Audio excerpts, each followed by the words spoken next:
சங்கர் படம் எத்தனை படம் ஃப்ளாப்பு? வெங்கட் பிரபுக்கு ஒரு படம் கூட ஃப்ளாப் கிடையாது. ரஞ்சித்துக்கு ஒரு படம் கூட ஃப்ளாப் கிடையாது. மாரி செல்வராஜுக்கு ஒரு படம் கூட ஃப்ளாப் கிடையாது. எல்லா படமும் ஹிட்டு கொடுத்த இவங்க சாதி காரணமாக ஒன்றா சேர்ந்துக்கிறாங்களாம். அந்த மொக்க கும்பல் வந்து அவங்க எப்பவுமே ஒன்றா சுற்றுவாங்களாம். கேட்டால் இன்டெலெக்சுவல்ஸா. சுகாசினி என்ன சொல்லுவாங்க? பானாடுத்தவெல்லாம் ரிவ்யூ பண்ணுறான். சினிமா ரிவ்யூ எடுத்துருக்கு நான் என்ன போய் பிஹெச்டியா பண்ணிட்டு வரணும்?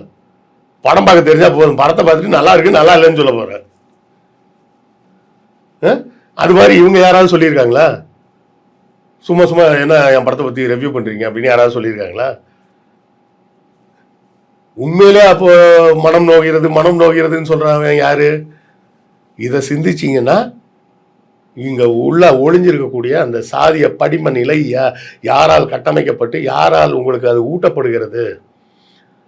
ரஞ்சித்தோ வெற்றிமாறனோ மாரி செல்வராஜோ அவர்கள் பேசும் அரசியலுக்காக அவர்கள் இப்படி முத்திரை குத்தப்படுகிறார்கள். குத்து டான்ஸ் வச்சுக்கிட்டு வசந்தா மம்மிட்ட போனேன்னா ஃபார்ம் தருவாங்க, பியூன்ட்ட போனேன்னா 10 ரூபா கேட்பான் அப்படின்னு சொல்லி வசனம் எழுதுகிற சுஜாதாலாம் உங்களுக்கு இன்டெலெக்சுவல்.